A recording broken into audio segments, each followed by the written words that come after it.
اللہ اکبر، اللہ میں جتنا اونچا چلا جاؤں تو پھر بھی اونچا ہے۔ اور جب انسان سیڑھیاں نیچے اترتے ہوئے آتا ہے تو اللہ کے نبی نے کیا فرمایا؟ کیا پڑھو؟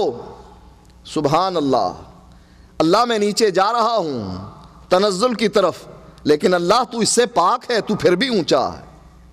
یہ عقیدہ اہل سنہ والجماع کا ہے کہ اللہ عرش پر ہے۔ فرشتے کہاں سے اترتے ہیں؟ فرشتے کہاں پر چڑھتے ہیں؟ بارش کہاں سے آتی ہے؟ دعائیں کیسے مانگی جاتی ہیں؟ اگر اللہ ہر جگہ ہے، کبھی دائیں طرف، کبھی بائیں طرف، کبھی نیچے، کبھی اوپر، جب دعا مانگنے کا وقت آتا ہے ہتھیلیوں کو آسمان کی طرف بلند کرتے ہیں۔ کیوں؟ اس لیے کہ دین فطرت ہے، اور فطرت کی آواز یہ ہے کہ وہ اوپر ہے۔ قرآن کے دلائل اپنی جگہ پر کہ ثم استوى علی العرش اامنتم من فی السماء ام امنتم من فی السماء، کیا اس ذات سے ڈرتے نہیں جو آسمانوں میں ہے؟ دلائل اپنی جگہ پر، لیکن فطرت کی آواز یہ ہے کہ اللہ آسمان پر ہے۔ ایک لونڈی کا واقعہ آتا ہے، ایک صحابی اس کو آزاد کرنا چاہتے ہیں، اللہ کے نبی کے پاس آئے اور آ کر کہنے لگے اس کا ٹیسٹ لیجئے، کیونکہ لونڈی اس صورت میں آزاد کر رہے ہیں کہ جب وہ مسلمان ہو، مومنہ ہو۔ آپ نے اس سے 2 سوال پوچھے، من انا، دوسرا پہلا سوال کیا تھا؟ این اللہ، اللہ کہاں ہے؟ ہماری جیسی ہوتی کہہ دیتی اللہ ہر جگہ ہے، ہر ایک کے دل میں ہے، ہر گھر میں ہے، ہر رنگ میں ہے۔ چاند تاروں میں تو، کہکشاؤں میں تو، اے خدایا کس نے تیری حقیقت کو پایا؟ چاند میں بھی تو ہے، تاروں میں بھی تو ہے، پہاڑوں میں بھی تو ہے، بیاباں میں بھی تو ہے، ہر جگہ تو ہی تو ہے، تیری حقیقت کو کوئی نہیں جان سکتا۔ اگر ہم جیسی ہوتی کہہ دیتی اللہ ہر ایک کے دل میں بستا ہے، لیکن نبی سے تعلیم حاصل کر چکی تھی، سن چکی تھی، اللہ کا تعارف جانتی تھی، کہنے لگی فی السماء، اگر اللہ کے بارے میں پوچھتے ہو تو وہ آسمانوں میں ہے۔ آپ پوچھتے ہیں من انا، میں کون ہوں؟ کہا انت رسول اللہ۔ آپ صحابی کو کہنے لگے آزاد کر دے، فإنہا مؤمنۃ، یہ مومنہ ہے۔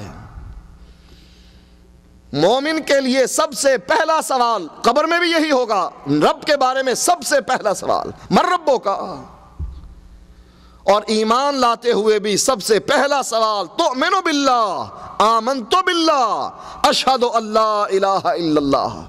اس کا کم از کم یہ تعارف اپنے ذہن میں رکھ لیجئے کہ وہ ذات ایسی ذات ہے، اکیلی ہے، کوئی اس کا بیٹا اور بیٹی نہیں، نہ باپ ہے، نہ ماں ہے، نہ بیوی ہے، نہ رشتہ دار ہیں، اور وہ ذات آسمان پر ہے۔ امام ابو حنیفہ رحمۃ اللہ علیہ فرماتے ہیں، شرح عقیدہ طحاویہ میں ان کا یہ قول موجود ہے۔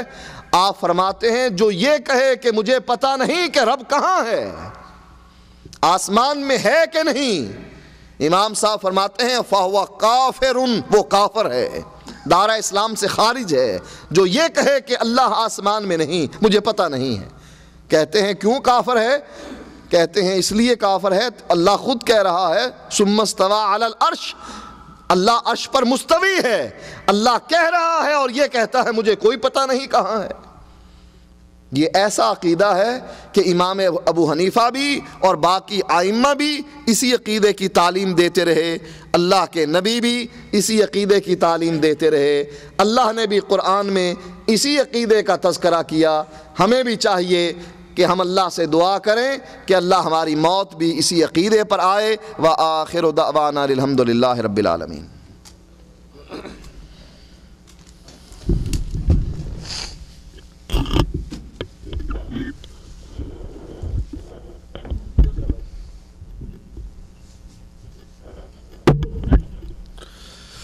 جزاکم اللہ خیر الجزاء وبارک فیکم ونفع بکم الاسلام والمسلمین۔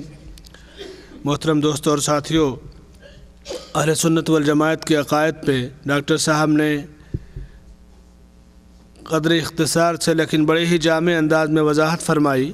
ابھی تھوڑی دیر پہلے ڈاکٹر صاحب نے اپنا بی پی چیک کرایا ہے تو ڈاکٹر نے دیر تک تقریر کرنے سے، بلکہ دیر تک نہیں، تقریر سے مطلقاً منع کر دیا ہے، مگر یہ آپ لوگوں کی محبت اور دین سے تڑپ کہ ڈاکٹر صاحب نے اس دعوت کو قبول کیا اور الحمدللہ اپنا وقت دیا۔ ہم شیخ کے شکر گزار ہیں، اور آپ کی ان باتوں کو سن کر کے شاید آپ سمجھ گئے ہوں گے کہ وہ کتاب جس نے ایوان باطل میں، ایوان دیوبندیت یا تبلیغیت میں کوہرام مچا دیا، جس کو کہتے ہیں دیوبندیت تاریخ و عقائد یا جماعت التبلیغ، تبلیغ جماعت تاریخ و عقائد، اس کے مصنف آپ ہی ہیں، اور وہ کتاب آپ اردو میں، عربی میں حاصل کریں اور پڑھیں۔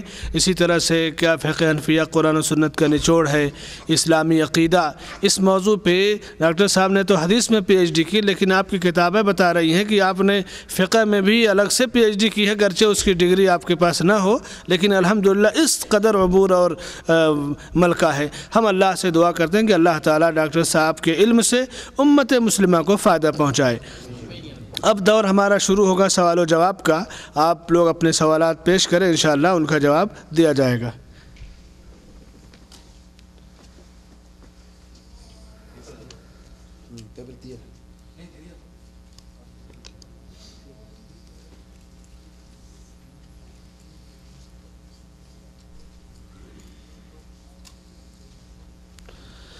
سوال ہے کہ شوہر کا بیوی سے قرآن کا درس لینا کیسا ہے؟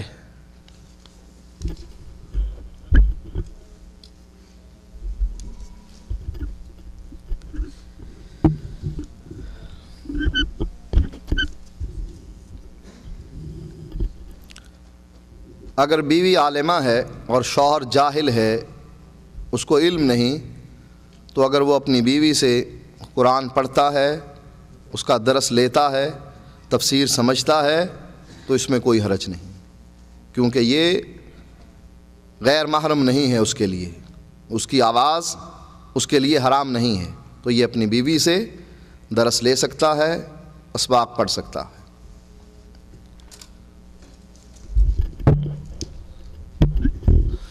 جزاکم اللہ خیر الجزا وبارک فیکم ونفع بکم الاسلام والمسلمین۔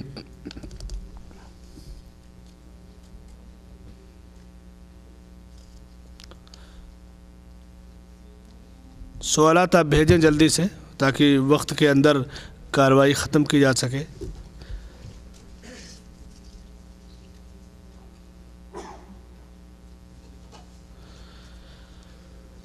سوال ہے شیخ سے کہ شیخ کافی لوگ یہ کہتے ہیں کہ ہاں فضائل اعمال میں خامیاں ہیں، لیکن ان لوگوں کے کام کو دیکھیے کہ ان خامیوں کے باوجود دین کا کام یہی لوگ کر رہے ہیں۔ شیخ سے اس کا جواب مطلوب ہے۔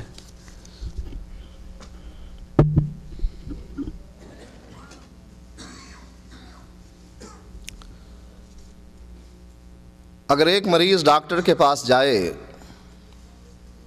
اور اس کو نزلہ زکام ہو، کھانسی ہو، ساتھ ساتھ اس کو کینسر بھی ہو،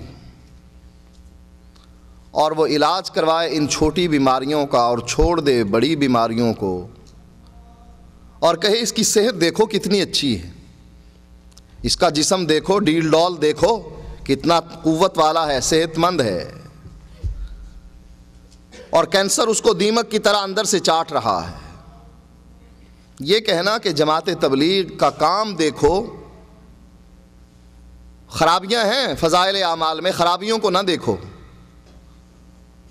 ہم کہتے ہیں پھر عیسائیوں کو، راہبوں کو دیکھو جنہوں نے اپنی پوری زندگی یہ عہد کر لیا کہ شادی نہیں کریں گے، دنیا کو چھوڑ کر نئی دنیا بسا لی، چار دیواری کے اندر اپنے آپ کو قید کر لیا، کہا شادی نہیں کریں گے، راہبانہ زندگی بسر کریں گے۔ کتنی بڑی قربانی ہے۔